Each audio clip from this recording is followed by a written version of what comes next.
संजय शकुंतला बाबूराव बनसोडे गांभीर्यपूर्वक दृढकथन करतो की कायद्याद्वारे स्थापित झालेल्या अशा भारतीय संविधानाबद्दल मी खरी श्रद्धा व निष्ठा बाळगेन।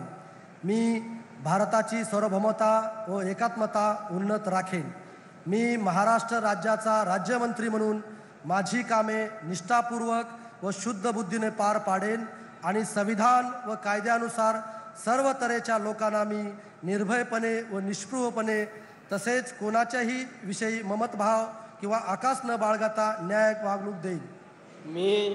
मी संजय शकुंतला बाबूराव बनसोडे गांभीर्यपूर्वक दृढकथन करतो की महाराष्ट्र राज्याचा राज्यमंत्री म्हणून माझ्या विचारार्थ आणली जाईल किंवा मला ज्ञात होईल अशी कोणतीही बाब असा राज्यमंत्री म्हणून माझी कामे यथायोग्य पार पाडण्यासाठी आवश्यक असेल ते खेरीज करून एरवी मी कोणत्याही व्यक्तीला किंवा व्यक्तींना प्रत्यक्षपणे वा अप्रत्यक्षपणे कळवणार नाही व त्यांच्याकडे उघड करणार नाही।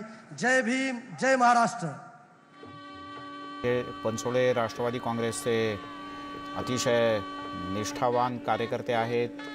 अजितदादा आणि स्वतः शरद पवार या दोघांच्याही जवळचे निकटवर्तीय म्हणून त्यांचा परिचय आहे।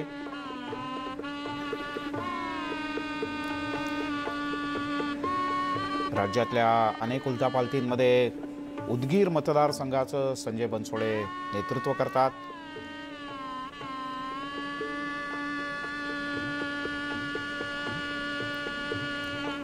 अजितदादांचे अधिक निष्ठावान। अजितदादा जेव्हा अचानक गायब झाले होते, देवेंद्र फडणवीस यांच्याबरोबर गेले होते, तेव्हाही संजय बनसोडे हे दिल्लीला गेले होते। राष्ट्रवादी काँग्रेसच्या सरचिटणीस पदाचा संजय बनसोडे यांचा